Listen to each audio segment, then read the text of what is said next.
সকলকে গীতা পাঠের এই ৮০তম পর্বে অনেক অনেক স্বাগত। আজকে আমরা গীতা পাঠের এই পর্ব ৮০ অর্থাৎ পার্ট ৮০, এখানে আমরা শ্রীমদ্ ভগবদ্ গীতার ৩য় অধ্যায় কর্মযোগের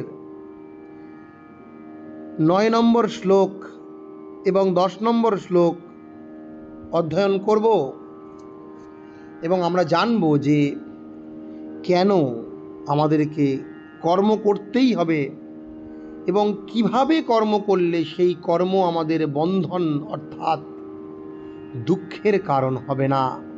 আমরা গতদিনই আলোচনা করেছি যে কর্মবন্ধন যা আমাদের দুঃখের কারণ হয়, কর্মের দ্বারা যদি আমরা আবদ্ধ হয়ে যাই তবে আমাদের যে আত্মবশ, আত্মবশম সুখম পরবশম দুঃখম, সেই আত্মবশ অর্থাৎ আমাদের যে স্বাধীনতা সেটা চলে যায়। তাই আমাদেরকে কর্মবন্ধন থেকে মুক্ত হয়ে, মুক্ত সঙ্গ হয়ে, কর্মবন্ধন ত্যাগ করে, ফলাশক্তি ত্যাগ করে আমাদেরকে কাজ করতে হবে। কি বলছে ভগবান আমরা শুনব। যজ্ঞার্থাৎ কর্মণোন্যত্রা, যজ্ঞার্থাৎ কর্মণোন্যত্রা লোকোয়ম কর্মবন্ধনঃ, লোকোয়ম কর্মবন্ধনঃ তদর্থম কর্ম কুন্তেয় মুক্তসঙ্গঃ সমাচরঃ, তদর্থম কর্ম কুন্তেয় মুক্তসঙ্গঃ সমাচরঃ। যজ্ঞার্থাৎ কর্মণো, যজ্ঞ ভিন্ন অর্থাৎ যজ্ঞের উদ্দেশ্য ছাড়া। এই যজ্ঞ কি? যজ্ঞ একটি ইংরেজি প্রতিশব্দ, আমরা বলি স্যাক্রিফাইস, অর্থাৎ যজ্ঞ মানে আহুতি প্রদান করা, যজ্ঞ মানে ত্যাগ করা। যজ্ঞের আরেক প্রতিশব্দ হচ্ছে ত্যাগ। এই ত্যাগ নানানভাবে হতে পারে। সেটা আমরা যখন বৈদিক যজ্ঞ পড়ব সেখানে যাগ আলাদা বিষয় আর যজ্ঞ আলাদা বিষয়। এই যজ্ঞে আমরা দেখি যে সাধারণভাবে যখন কোথাও যজ্ঞ হয়, কোনো বিভিন্ন পূজায়, রামকৃষ্ণ মঠ মিশনে বিশেষত দেখি আমরা এই যজ্ঞে নানান প্রকার আহুতি দেওয়া হয়। কি হয় না, কখনো ফল, ঘৃত, পুষ্প ইত্যাদি আহুতি দেওয়া হয় এবং কখনো কখনো বলি প্রদত্ত যে বস্তু তাও যজ্ঞে আহুতি দেওয়া হয়। আসলে যজ্ঞে আমাদের ভিতরের যে কামনা, যে ক্রোধ, যে বাসনা এবং যা আমাদের অতিরিক্ত বিষয়, অতিরিক্ত যা আমার জীবন ধারণের জন্য অপ্রয়োজনীয়, জীবন ধারণের জন্য যেটুকানি প্রয়োজন তার অতিরিক্ত আমরা যজ্ঞে আহুতি প্রদান করি, ত্যাগ করি। এবং যজ্ঞের বিভিন্ন উদ্দেশ্যও আছে। আমরা জানি, শুনেছি যে দেবঃ জপম অনুপ্রাবর্ষৎ, দেবতারা জপের নিমিত্ত, জপ করার কারণে বর্ষণ করলেন। তো যজ্ঞের একটা উদ্দেশ্য হচ্ছে বর্ষণ করা। আমরা এরকম নানান যাগ শুনেছি। যাই হোক, এই যজ্ঞ উদ্দেশ্যেই কিন্তু আমাদের কর্ম সম্পাদন করতে হবে। নচেত অন্যত্র লোকোয়ম কর্মবন্ধনঃ, যারা যজ্ঞ বা স্যাক্রিফাইস করে না বা ঈশ্বরের প্রীতি উৎপাদনের জন্য যা কিছু করছি, আমাদের যখন গুরু দীক্ষা দেন, কাজ করছি, আমরা জপ করছি এবং জপের শেষে ফল গুরুর চরণে সমর্পণ করতে হয়, ঈশ্বর চরণে সমর্পণ করতে হয়। এই সমর্পণের ভাবই হচ্ছে যজ্ঞ, একেই স্যাক্রিফাইস বলা হয়।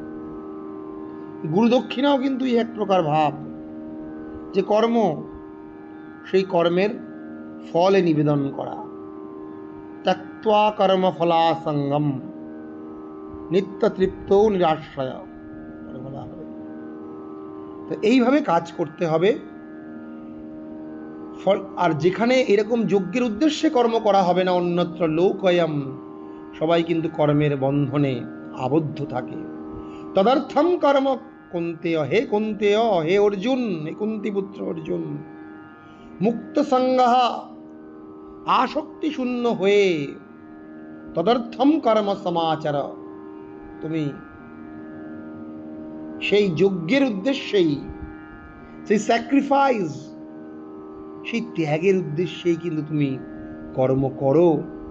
তবেই কিন্তু তুমি সর্বদা, সব সময় জড় জগতের যে বন্ধনজনিত যে দুঃখ, যেখানে বাধা বন্ধন থাকে, যেখানে আমাদের আবদ্ধ দশা থাকে, আমরা বলি সাফোকেশন হচ্ছে, অর্থাৎ কষ্ট, সেখানেই কিন্তু দুঃখ থাকবে, সেখানেই কষ্ট থাকবে। তাই যজ্ঞের উদ্দেশ্যেই কিন্তু আমাদের কাজ করতে হবে।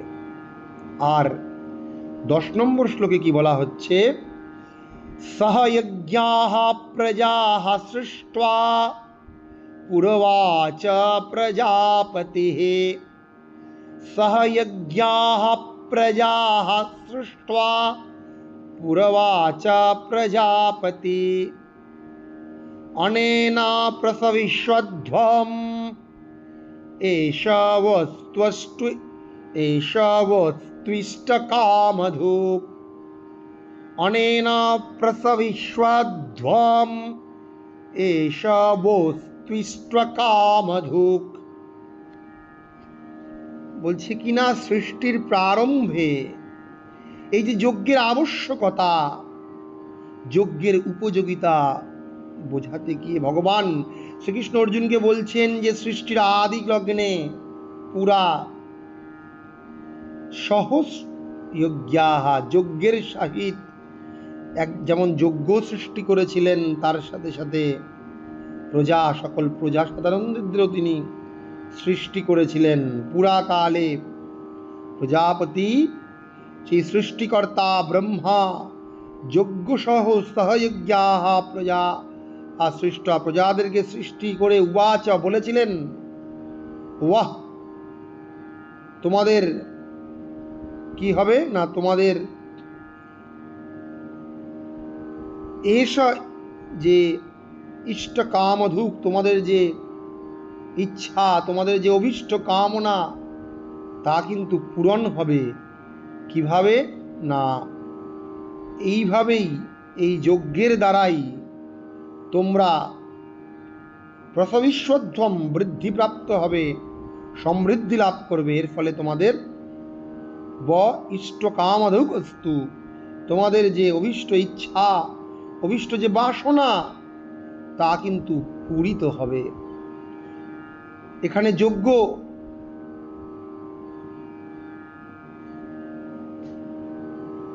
করার ফলে কিভাবে এই জগৎ ধারণ করা যাচ্ছে, জগৎকে ধারণ করে আছে এই যজ্ঞ, সেটাই বলা হচ্ছে। যে প্রজারা, তিনি সৃষ্টির আদিলগ্নেই যখন প্রজাদের সৃষ্টি করেছিলেন ব্রহ্মা, তার সাথে সাথে যজ্ঞ সৃষ্টি করেছিলেন, এবং যজ্ঞের মাধ্যমেই কিন্তু বলেছিলেন যে তোমরা সমৃদ্ধি লাভ করবে।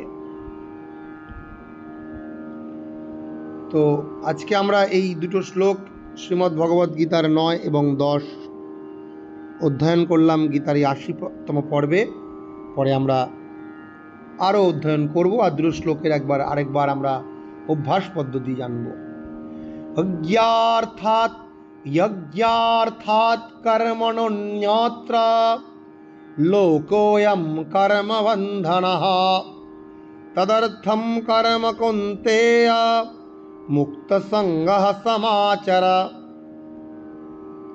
সহ যজ্ঞাঃ প্রজাঃ সৃष्ट्वा পুরবাচ প্রজাপতিঃ। অনেন প্রসবিষ্যধ্বম এষ বস্ত্বিষ্টকামধুক্। সকলকে অনেক অনেক নমস্কার। সবাই নিয়মিত এইভাবে গীতা পাঠের অভ্যাস করুন এবং তার অর্থকে হৃদয়ঙ্গম করার চেষ্টা করুন। ভালো থাকুন, সুস্থ থাকুন।